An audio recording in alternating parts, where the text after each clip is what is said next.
Hello hi साथीहरू।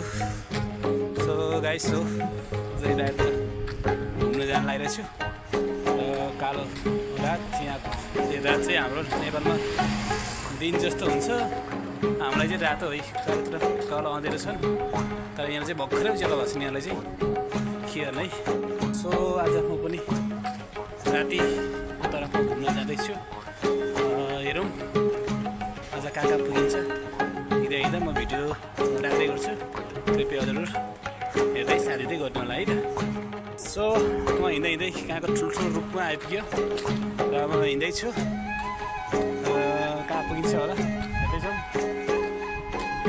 र हाम्रो लागि सुनसान छ, यहाँनिर भर्खरै उज्यालो हुँदैछन्, झिलिमिली बत्ती बाल्दैछन्, यहाँ त छेउमा च्यान छ, च्यान घर छेउछेउ पुग्दैछ। हामी नेपालमा भयो हो च्यानमा जानुहुने च्यान छेउ हुँदाउँछ भन्थ्यो होला, तर हामी यसो यो ठाउँलाई च्यान के मान्छे मरेको के नमरेको के यस्तो रहेछ। हामी हुँदै हिँड्दैछु जाँदैछु, अगाडि कहाँसम्म पुगिन्छ होला।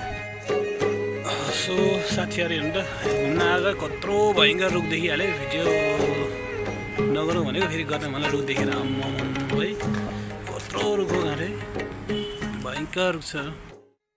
सो अहिले चाहिँ हामी मेन रोडमा आइपुगेछौँ, पुरै बजार छन्। अब बजार पुरै घुमेर जाउँ भनेको सोचिरहेको थियो, तर अलि अल्छी पनि लाग्यो, टाइम पनि मिलेन। अब यो हिँड्दै अब यो कति घुम्न भ्याउँछ थाहा छैन। एक्लै छु, साथीहरू भए चाहिँ अलि रमाइलो हुन्थ्यो र एक्लै भएको हुनाले गर्दा आज सायद घुम्ने पनि अत्यन्तै जस्तै हेर्दै पनि फर्किन्छ लाग्यो। एउटा मार्केट चाहिँ छिटो जाउँ भन्ने सोचमा छु र त्यो छिरिहालेर पनि हजुरलाई देखाउँ ल, होइन भने यति हो अब। सो करिब करिब भिडियोको अन्त्यतिर आइसकेको छु। आज मार्केट घुमौँ भनेको अल्छी लाग्यो, यही पर बिदाई हुन्छु होला। अर्को भिडियोमा पक्कै पनि पुरै मार्केट घुम्ने आउने छु। आज भने यहाँसँगलाई भिडियो जस्तो भयो भने आजलाई यहीँसम्म राख्छु। हस् त आजलाई यति। ओके साथी हो, आजलाई भिडियो यति भन्दै म बिदा जान्छु। अर्को भ्लगमा हामी आउँदैछौँ, अर्को भिडियोमा हामी आउँला। अहिले भने यति भन्दै बाई बाई सबैजनालाई, बाई बाई। अब यति भन्दै आज जान्छु होला, अर्को भिडियोमा चाहिँ हामी आउँला नि है त।